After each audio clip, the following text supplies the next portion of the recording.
Sudan's history is marked by a series of military coups, where leaders have been toppled by the country's powerful armed forces. From the first successful coup in 1958 to the recent conflict between two military figures, the nation has struggled with political instability and violence. Amidst economic crises and protests for democracy, Sudan's journey towards stability has been hindered by the power struggles of its leaders. This is the story of Sudan's conflict. In 2018, Sudan witnessed a fundamental transformation. The people of Sudan got tired of living under the strict rule of President Omar Bashir and his military. They wanted to be heard and to determine how their country was run, so they went out on the streets and asked for democracy. Several months later, two guys coerced Bashir to leave power via a coup. They had to give the people what they wanted. However, a few years later, nothing is like it was before. It's the same two chaps, but in the opposite direction. Sudan is an anarchy. Many people are dying unnecessarily. How did this happen? And how did they turn into the enemies they once were? Sudan has been the scene of many military coups. Since the inception of the military leaders, they have been taking over the state. The military that was the official one, nowadays known as the Sudanese Armed Forces, have been the most powerful for almost 100 years. And they have not been modest in exercising it ever since Sudan gained its independence from British and Egyptian rule. The first Sudanese military coup occurred in 1958 when Abdullah Colonial, a retired army general who was also the prime minister, led the coup and overthrew the civilian government. The second was Colonel Ghaffar Nimri, who led another coup and therefore ended the short period of democracy. Nimri was overthrown in 1985 and a military officer came to power, which led to the formation of a new democratic government. But 4 years later, Colonel Omar Bashir plotted and took power and made himself the leader. Unlike other leaders before him, Bashir was afraid of the same end that was met by his predecessors. Hence, he deployed a tactic of coup-proofing, which was the creation of a circle of trust around him at the same time, ensuring that no one among the trusted group could challenge him. He was putting emphasis on the SAF, the Sudanese Armed Forces, and using them to suppress a civil war in the south. On the other hand, another conflict was born in Darfur that was being disregarded by the government for years. In 2003, the rebels launched their attack on the government forces in that place. In the place of the SAF, Bashir chose to arm the Arab militias called the Janjaweed that were hired to suppress the revolt. These Bashir's militias, in turn, were responsible for the atrocities, villages' destruction, many people displaced, and casualties. SAF soldiers in Darfur, in addition to the devastation and the attacks, were charged with killings, rapes, and targeting the civilians as well. They were the ones who caused the pain and suffering of numerous people in Darfur. Bashir understood the lesson from the events in Darfur, and he resorted to the Janjaweed militias, particularly trusting one leader named Mohammed Hamdan Daglo, also known as Hemedti, whom Bashir called My Protection. As South Sudan gained independence in 2011, Sudan's economy was severely affected as it lost oil resources from the south.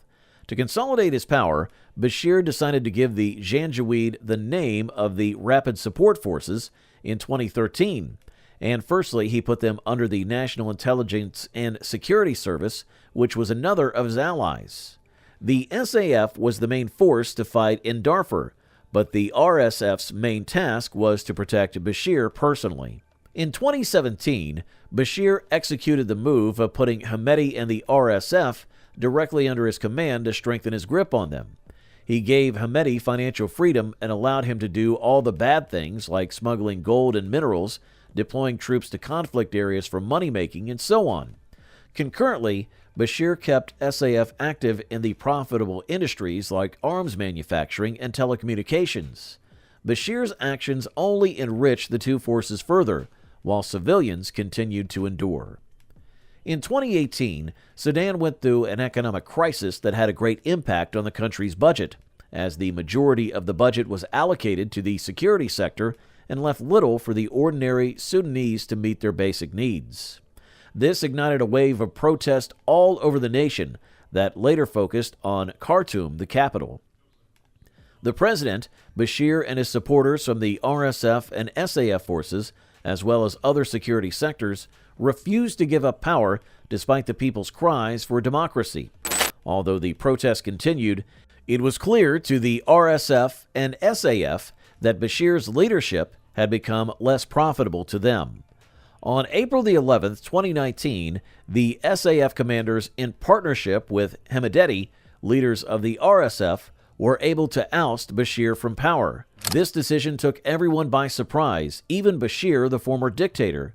Abdel Fattah al-Burhan, who was once a regional commander in Darfur, was then joined by Hemedti in the power sharing. Nevertheless, there were others who looked upon them as collaborators in the violence in Darfur, where they had jointly worked against a large part of the population. Following the brutal suppression of the pro-democracy protests by Hemedti and his forces, which led to the killing of over 100 people in a sit-in demonstration on June the 3rd of 2019, international intervention became essential to move Sudan towards the democratic system. The United States, as well as the Arab allies of the U.S., namely the UK, Ethiopia, and the African Union, put pressure on the military and the protesters to accept a power-sharing agreement. The New Deal would bring into play the representatives from both the army and the protesters, who together would form a transitional council.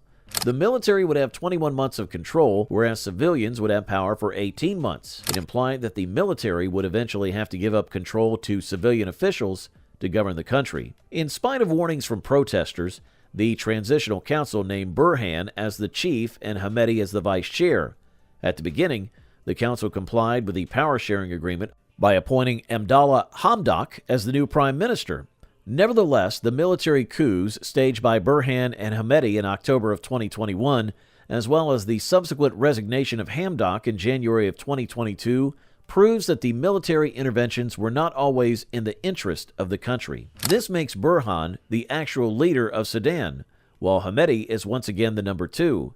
Nevertheless, Hemedti was not pleased with the subordinate position, especially with the fact that he had made a fortune and was actually a statesman, as Burhan was. Over the period, the Burhan established ties with the leaders of the Middle East, Europe, and Asia, while Hemedti used his wealth from the gold mines to build connections with the influential individuals of these world regions. The United States, the United Arab Emirates, Saudi Arabia, and the United Kingdom could not tolerate continued protest and pressured Burhan, Hemedti, and political parties to sign the second agreement. On the 5th of December of 2020, Burhan, Hemedti, and the political bloc signed the agreement, which stated that the country will establish a new civilian-led transitional government by the 1st of April of 2023. Nevertheless, a problematic point was brought up between the two men. According to the deal, RSF should be incorporated into the army of Burhan, thus reducing political power and influence of Hemedti. Burhan called the incorporation of RSF into his army within 2 years, while Hemedti wanted to take 10 years to do so. This dissension has made a big gap between Burhan and Hemedti, which is the main cause of the current conflict between the two men.